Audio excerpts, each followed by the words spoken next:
So I recently posted several testimonies from a hearing on what we know as the Twitter files. And basically, this was all about state-sponsored censorship. And this hearing wasn't just about the weaponization of the federal government against the right. It was a hearing about the weaponization of the federal government against all of us, because that's who they were after. And it was the FBI mainly who was having this cozy relationship with Twitter before it was bought, and pretty much giving them lists of accounts that they wanted taken care of, because those were people that were saying things that they didn't like. And it wasn't just the FBI. It was a multitude of federal agencies making requests from our platforms to shut us up about all different topics.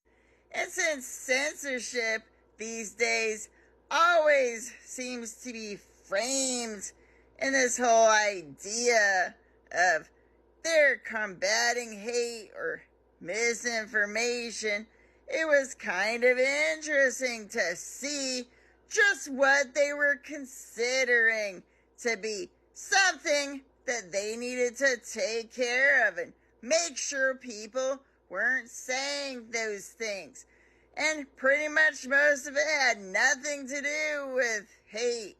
It had things to do with they didn't say something that was supporting and propping up the whole vaccine push, right? They were blocking people talking about natural immunity and alternative medicines, because that kind of talk didn't support the administration's talking points at the time. And they were blocking things that might be damaging to a certain candidate or a certain president. And that was the whole thing around the Hunter Biden laptop. So yeah, political speech that they just didn't like.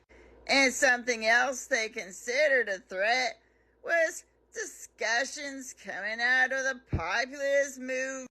So yeah, I was kind of left with the impression after listening to this hearing that maybe something happened with all that and that they were shut down, because we're still having that censorship that appears to be just how they describe it. They describe it as machine learning censorship. And what do we have on this app? Something that's pretty similar. If you say enough of those no words, your video just doesn't get pushed out, or it might get excluded. So basically, censoring of entire topics they don't want us talking about.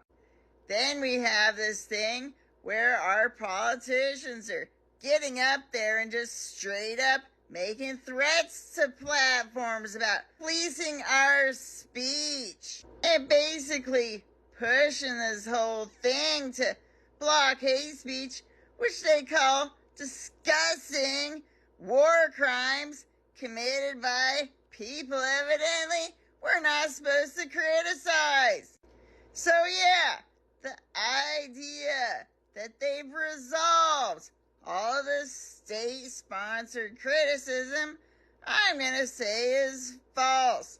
They just found other ways around it, other than going directly to the company and saying, block this user and block that one. But really, should we even be having this discussion in a free country where we're supposed to have freedom of speech? Not the government telling us what we can and cannot say.